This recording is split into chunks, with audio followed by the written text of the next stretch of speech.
الحوار كتبنا إعلان معروف.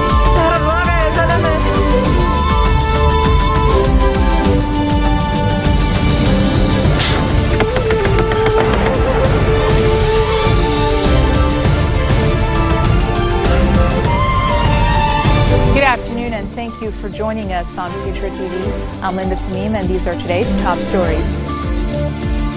Maronite political leaders and Maronite Patriarch Bashar al-Rai reject any compromise over the presidential elections and call on Speaker Nabih Berri to press ahead with a legislative session to elect a new president. The Syndicate Coordination Committee announces it will stage a strike on Wednesday over the officials' failure to refer the new wage scale to Parliament for approval.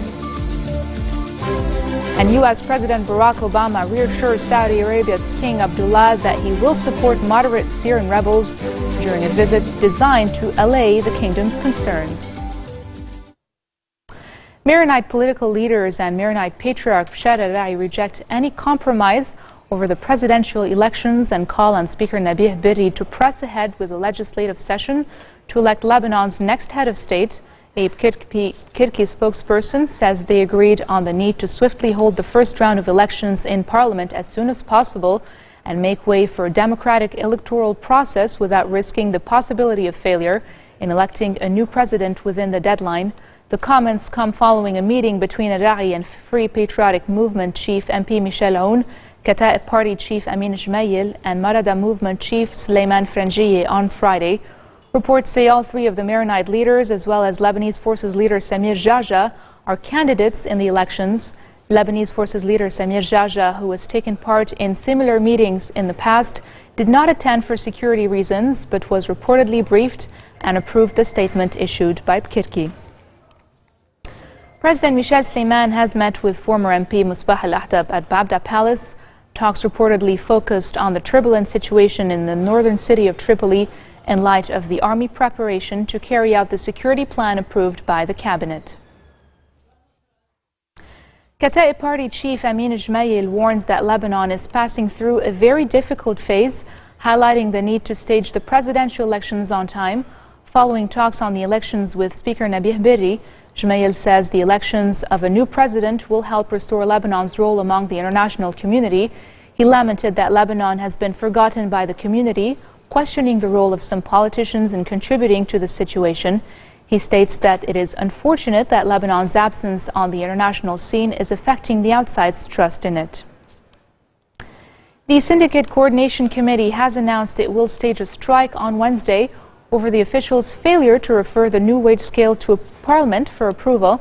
The SCC will hold the strike and stage a sit-in at Beirut's Riyad al-Soloh Square in light of the Joint Parliamentary Committee's failure to finalize the discussion of the new wage scale. It accuses officials of yielding to pressure from the economic committees when it failed to refer the wage scale to Parliament. The strike will include all public institutions as well as public and private schools. The SCC warned it may hold an open-ended strike starting April 7th should the Joint Parliamentary Committees fail to approve the wage scale. The escalation may reach the point of suspending official school exams. Investigative Judge Ghassan Ouaidat has issued arrest warrants against 4 National Social Security Fund employees and 2 brokers over alleged embezzlement of public funds. These 6, along with another employee, are accused of attempting to destroy the NSSF documents and clearing records of companies owing money to the fund. The Bekaa town of Arsal has witnessed a surge in Syrian refugees fleeing the region of Al-Kalamoun following the fall of the Syrian villages of Flita and Ras al-Ma'da in the hands of regime forces. The national news agency says around 700 refugees have arrived in the town up until noon amid the heavy deployment of the Lebanese army in the area. The army sought to inspect the identification cards of the refugees and prevent the infiltration of gunmen into Lebanon from Syria through the outskirts of Arsal. The flood of refugees was accompanied by Syrian fighter jets shelling of the outskirts of the town in the Al-Ajram region.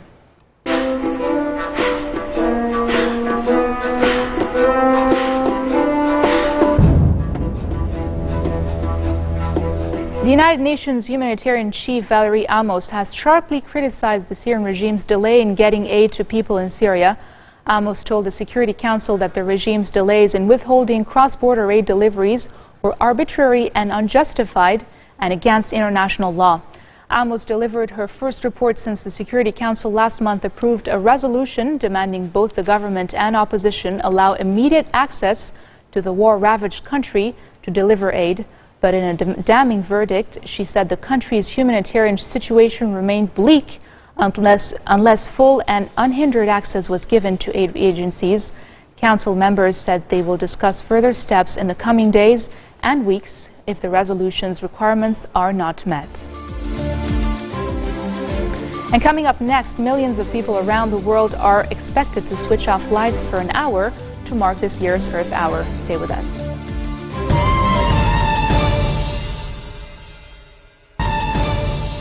Welcome back. U.S. President Barack Obama has sought to reassure Saudi Arabia's King Abdullah that he will support moderate Syrian rebels and reject a bad nuclear deal with Iran during a visit designed to allay the kingdom's concerns. Obama underscored the importance of Washington's relationship with the world's largest oil exporter in a 2-hour meeting that focused on the Middle East but did not touch on energy or human rights. Last year, senior Saudi officials warned of a major shift away from the U.S. after bitter disagreements over its response to the Arab Spring uprisings, as well as efforts to negotiate with Iran and Washington's decision not to intervene militarily in Syria, where Riyadh wants more American support for rebels. While the two leaders discussed tactical differences, they both agreed their strategic interests were aligned. Obama has also met with a Saudi women's rights activist on the same day. Women have pledged to defy a driving ban in the country. Obama scheduled a meeting with Mahal Munif, a prominent campaigner against domestic violence in the Muslim kingdom. Munif was one of the 10 women honored by the U.S. State Department this year for bravery, and Obama took the opportunity to hand her the accolade in person after she was unable to attend the awards ceremony in Washington earlier this month. Munif founded the National Family Safety Program in 2005 to campaign against domestic violence in Saudi Arabia. Egypt has reopened its land border with the Gaza Strip after a 50-day closure, but only for 3 days and then for special cases. Gaza's governing group Hamas says that passage to Egypt will be limited to those seeking medical treatment, students going to their places of study, foreigners, and in cases deemed as humanitarian. A busload of Palestinians heading for Egypt was the first vehicle through the crossing in the city of Rafah, which is also open to traffic in the opposite direction. Egypt has severely restricted access through the crossing since July, when the army deposed Hamas's ally, President Mohamed Morsi of the Muslim Brotherhood. Moving on to Europe, Russia's Foreign Minister Sergei Lavrov says Moscow has absolutely no intention of ordering its armed forces to cross over the Ukrainian border. Lavrov's comments came after U.S. President Barack Obama urged his Russian counterpart Vladimir Putin to withdraw troops from near the Ukraine border in the first direct contact between the two leaders since the Crimea takeover. The White House says Obama had urged Putin in a frank and direct phone conversation to ease tensions in removing troops and respond to proposals for a diplomatic solution put forward by the U.S. earlier this week. The Kremlin, however, said that Putin had used the conversation to warn Obama that the interim government of Ukraine was allowing a rampage of extremists and suggested possible steps by the international community to help stabilize the situation. UN Secretary General Ban Ki-moon calls for a de-escalation of Ukraine crisis and says Putin assured him he does not intend to take further military action. What started as a crisis in Ukraine is now also a crisis over Ukraine. From the beginning, my objectives has been to seek a peaceful and diplomatic solution to the crisis in keeping with the fundamental principle of the United Nations Charter. I strongly urge the Russian and Ukrainian leaders to de-escalate the situation, avoid the hasty actions, and immediately engage in direct and constructive dialogue to resolve all the problems. At this time of heightened tension, even small sparks can ignite the larger flames of unintended consequences. I'm also deeply concerned that the divisions in the international community over the situation could harm our ability to address other pressing concerns, conflicts, and humanitarian emergencies. This is what the President Putin also told me, that he had no intention to make any military move.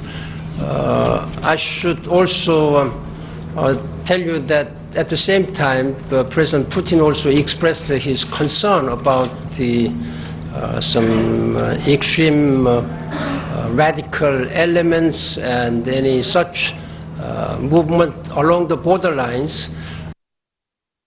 A Chinese ship is steaming towards a search area in the southern Indian Ocean after one of the country's military aircraft spotted 3 suspicious objects that could be related to the missing Malaysia Airlines jet. China's state news agency reports that the Chinese military plane had sighted 3 white, red and orange floating objects from an altitude of 300 meters. The Australian Maritime and Safety Authority, which is coordinating the search, says that 5 international aircraft had spotted multiple objects of various colors. The search operation had moved 1,100 kilometers north on after AMSA received new information from Malaysia that suggested the plane had run out of fuel earlier than thought.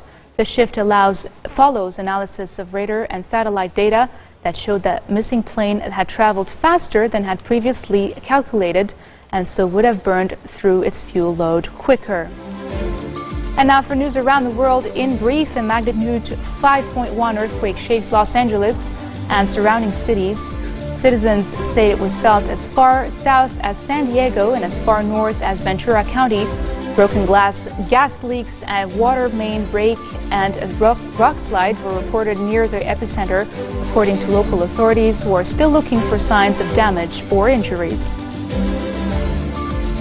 Thousands of anti-government protesters have returned to the streets of Bangkok, reviving their campaign to force the resignation of the country's prime minister. They have reiterated demands for Yingluck Shinawatра's elected government to yield power to an interim appointed council that would introduce vaguely defined anti-corruption reforms. Attackers believed to be fully armed with machine guns, rocket launchers and suicide vests have opened fire on the main Afghan Election Commission headquarters east of Kabul. The Taliban, who have claimed responsibility for the attack, had vowed a campaign of violence to disrupt the polls on April 5th, urging their fighters to attack polling staff, voters and security forces in the run-up to Election Day. Millions of people around the world are expected to switch off lights in homes, offices and famous landmarks at 8:30 p.m. local time for an hour to mark the Worldwide Fund for Nature's annual Earth Hour. Now in its 8th year, the mass participation event to show support for environmental issues comes as the Intergovernmental Panel on Climate Change prepares to launch its latest report in Japan on Monday, outlining how global warming will affect wildlife, food supplies, water and the weather. Among the world's famous landmarks that will dim their lights are the Empire State Building in New York City, the Eiffel Tower in Paris, the Kremlin and Red Square in Moscow. In the UK, Buckingham Palace, Tower Bridge and the London Eye will also dim their lights. This marks the end of our bulletin for today. Now for a reminder of our top stories. Maronite political leaders and Maronite Patriarch Shadadahi reject any compromise over the presidential election and call on Speaker Nabih Berri to press ahead with a legislative session to elect a new president. The Syndicate Coordination Committee announces it will stage a strike on Wednesday over the officials' failure to refer the new wage scale to Parliament for approval. And finally, U.S. President Barack Obama reassures Saudi Arabia's King Abdullah that he will support moderate Syrian rebels during a visit designed to allay the kingdom's concerns. That's it from me and the news team here at Future Television. Don't forget to set your clocks an hour ahead as daylight saving time will begin at midnight. Have a good weekend. وبحبر الحوار كتبنا على المعقول